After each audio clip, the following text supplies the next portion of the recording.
My dear student, আমি তোমাদের ABTA test paper করেছি শিক্ষা বিজ্ঞান, যা তোমাকে দেখতেই হবে। না দেখলেই তুমি পিছিয়ে থাকবে। অতএব তুমি দেখতে থাকো, সাবস্ক্রাইব করে রাখো। আর দেখলে না তোমার উচ্চ মাধ্যমিকে নাম্বার বেড়ে যাবে। প্রত্যেকটা সেট দেখে নাও। কারণ কি জানো, এই ভিডিওগুলি হলো মুখস্থ করার সর্ব আধুনিক পদ্ধতি। অতএব তুমি তোমার জন্য ভিডিওটি খুব প্রয়োজন। সাবস্ক্রাইব করে রাখো আর দেখতে থাকো। তুমি ভিডিওতে নতুন হলে অবশ্যই সাবস্ক্রাইব করে রাখো। দেখো, আজ স্টার্ট করেছি আরেকটি পেজ 149। একের পর এক ভিডিও সব চলে আসবে, দেখতে থাকো। দেখো, থর্নডাইকের মতে উদ্দীপক প্রতিক্রিয়া নির্ভুল সংযোগকে বলা হয় কি জানো? উত্তর হচ্ছে শিখন। থর্নডাইকের মতে উদ্দীপক প্রতিক্রিয়া নির্ভুল সংযোগই শিখন। সংবিধানের কত নং ধারায় 14 বছর বয়স পর্যন্ত শিশুদের অবৈতনিক শিক্ষাদানের কথা বলা হয়েছে? উত্তর হচ্ছে 45 নং ধারায়। কত নং ধারায়?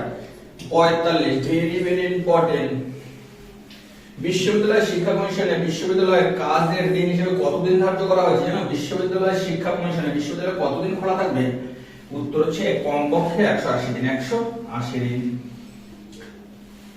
ট্রু এডুকেশন গ্রন্থটির রচয়িতাকে? True education Mahatma Gandhi. বিদ্যালয় স্তরে পাঠ্যক্রম রচনা করে থাকে কে জানো? এনসিইআরটি। আর ইউজিসি হচ্ছে উচ্চ শিক্ষা, আর এআইসিটি হচ্ছে অল ইন্ডিয়া টেকনিক্যাল। র‍্যাম হলো কম্পিউটারে জানো কি? উত্তর হচ্ছে অস্থায়ী স্মৃতিকেন্দ্র। আর রম যদি বলতো, এটা রম বললে স্থায়ী হয়ে যেত। 6 8 6 10 12 9 14 স্কোরগুলির গড় মান কত? দেখো, 8 আর 6 14, 14 আর 10 24, 24 আর 12 হচ্ছে 42, 42 9 হচ্ছে 51, 51 আর 4 হচ্ছে 55, 55 তাহলে কি এগুলো গড় করলে কত আসে জানো? 9 আসে। কত আসে? 9। তারপর দেখো, টেলর কমিশনের প্রতিবেদনে শিক্ষার শিরোনামটি কি ছিল? Learning the treasure within. Heavy important এটা। টেলর কমিশনের শিক্ষার প্রতিবেদনটি কি ছিল? Learning the treasure within. Computer সহযোগী শিক্ষণের নাম কি জানো? ক্যাল, CAL। Computer assess learning. Computer সহযোগী শিক্ষণ হচ্ছে ক্যাল। দেখো, তারপর হচ্ছে অনগ্রসর সংখ্যালঘু অবস্থায় পর্যবেক্ষণের জন্য বিপি মন্ডল কমিশন গঠিত হয়। কবে জানো? উত্তর হচ্ছে 1979 খ্রিস্টাব্দে। কোঠারি কমিশন করতে টাস্ক ফোর্স গঠনের কথা বলা যায়। কোঠারি কমিশন 12টি টাস্ক ফোর্স। জাতীয় শিক্ষানীতি, দেখো জাতীয় শিক্ষানীতি 1986 স্কুল গড়ে তুলতে পেজ সেটিং স্কুল। জাতীয় শিক্ষানীতিতে পেজ সেটিং স্কুল নিচে কোনটি? দেখো, থর্নডাইকের শিখন কৌশল অপ্রধান সূত্র হিসেবে। দেখো, উপমানের সূত্র এটা না প্রধান সূত্রের মধ্যে নেই। দেখো, প্রস্তুতি সূত্র, অনুশীলনী সূত্র, ফলাফল সূত্র এগুলো প্রধান সূত্র, আর তাহলে উপমানের সূত্র প্রধান সূত্র নয়। তবে জ্ঞাগণের মতে অনুযায়ী শিখন কয় প্রকার? তোমরা সবাই জানো জ্ঞাগণ 8 প্রকার শিখনের কথা বলে। কয় প্রকার? 8 প্রকার। টাইম কার্ভ হলো, মানে যে শিখনের যে কার্ভ ব্যবহার করা হয় তা হলো লেখচিত্র। টাইম কার্ভ কি? লেখচিত্র। জাতীয় বয়স্ক শিক্ষা কর্মসূচি কার্যকর হয় কবে জানো? উত্তর হচ্ছে 1978 খ্রিস্টাব্দে। জাতীয় বয়স্ক শিক্ষা কর্মসূচি কার্যকর হয় 1978 খ্রিস্টাব্দে। পেশনার প্রথম পর্যায় কোনটি জানো? পেশনার প্রথম পর্যায় হচ্ছে চাহিদা। প্রথম চাহিদা থাকবে তবেই পেশনা তৈরি হবে। পেশনার। ভারতের প্রতিবন্ধী দিবস পালন করা হয় কবে জানো? উত্তর হচ্ছে ভারতের প্রতিবন্ধী দিবস পালন করা হয় 15ই মার্চ। তারপরে প্রশ্ন দেখো, সিআরসি ব্যবহার করার সুপারিশ করে কোন বিদ্যালয়, কোন কমিশন জানো?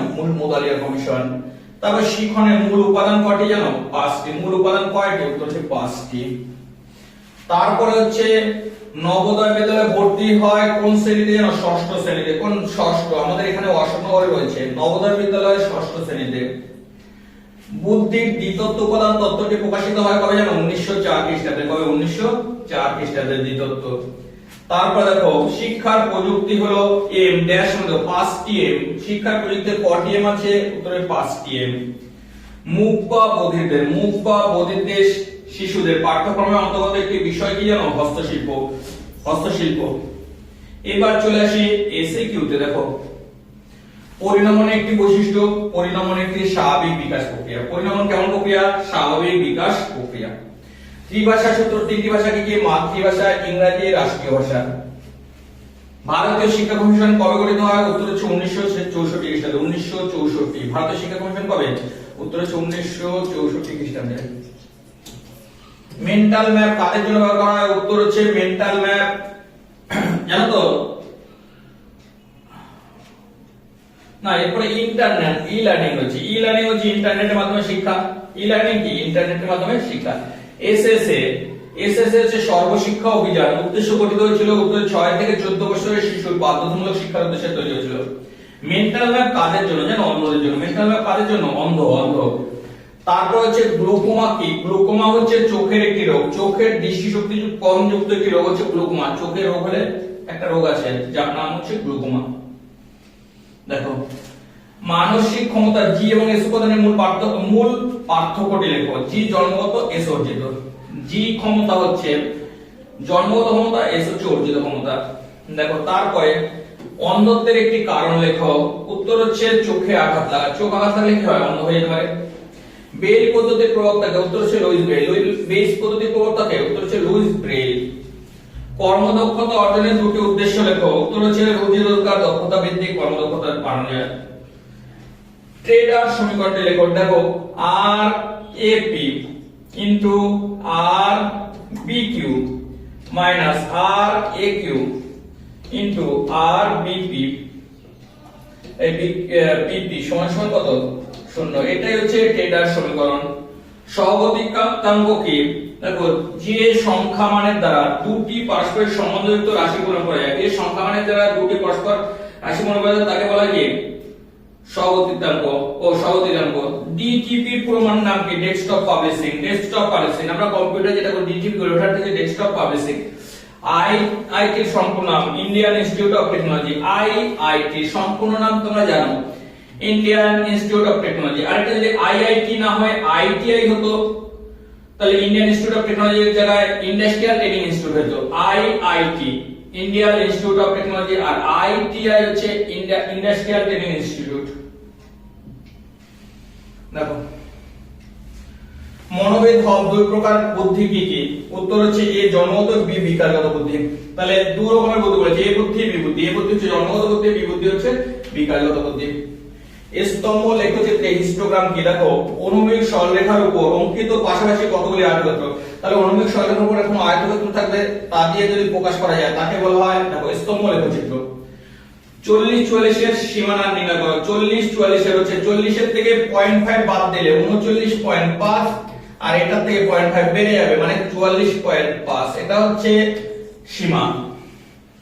তারপর হচ্ছে আমাদের দেশে বাধ্যতামূলক শিক্ষা বলতে কি বোঝো? দেখো, 6 থেকে 14 বছরের সকল শিশুকে বাধ্যতামূলক প্রাথমিক শিক্ষার কথা বলে। প্রাথমিক শিক্ষা। চল কাকে বলে? দেখো, চল পরিবর্তনশীল মানকে চল বলে। আমরা যেমন কোন ব্যক্তির বয়স 21 বছর ধরলাম, তাহলে 21 বছর যা ইচ্ছে বলে তার পরিবর্তনশীল মানকে কি বলে? চল বলে। ইসিসি কি? ECC early childhood care and education. E তে আর্লি, সি তে কেয়ার, আর্লি চাইল্ডহুড, সি তে চাইল্ডহুড, সি তে কেয়ার এন্ড এডুকেশন। অথবা কোবল কমন ওরিয়েন্টেড। কোবল হচ্ছে কমন বিজনেস ওরিয়েন্টেড। সি তে কমন, বি তে বিজনেস, ও তে oriented language. Common business oriented language, এটা কম্পিউটারের একটা প্রথম দিকের একটা প্রোগ্রামের নাম কোবল। প্রাথমিক শিক্ষায় অপচয় এবং অউন্নয়ন কি? প্রাথমিক শিক্ষা দেখো, শিক্ষাক্ষেত্রে মাঝপথে ছেড়ে দিয়ে যদি চলে যায় তাহলে অর্থ ব্যয় হয়, তাহলে সেটা হচ্ছে অপচয়। আর অউন্নয়ন কি? একই ক্লাসে বারবার থেকে যাওয়া অর্থাৎ অউন্নয়ন। একই ক্লাসে বারবার থেকে যাওয়া অর্থাৎ অউন্নয়ন। অপচয় হচ্ছে শিক্ষাক্ষেত্রে যে ব্যয়টা হলো সেটা হচ্ছে অপচয়, যদি তাতে উন্নতি না হয়। আর একই ক্লাসে বারবার থেকে যাওয়া হচ্ছে অউন্নয়ন। এই ছিল এ সেটের সকল প্রশ্ন। দেখতে থাকো, সাবস্ক্রাইব করে রাখো। তুমি যদি স্কিপ না করো না, তুমি সত্যি সত্যি লাভবান হবে। ভিডিওগুলির সঙ্গে থাকো, দেখতে থাকো, লাভবান হবেই। পরবর্তী ভিডিও আরেকটু পরে আসছে।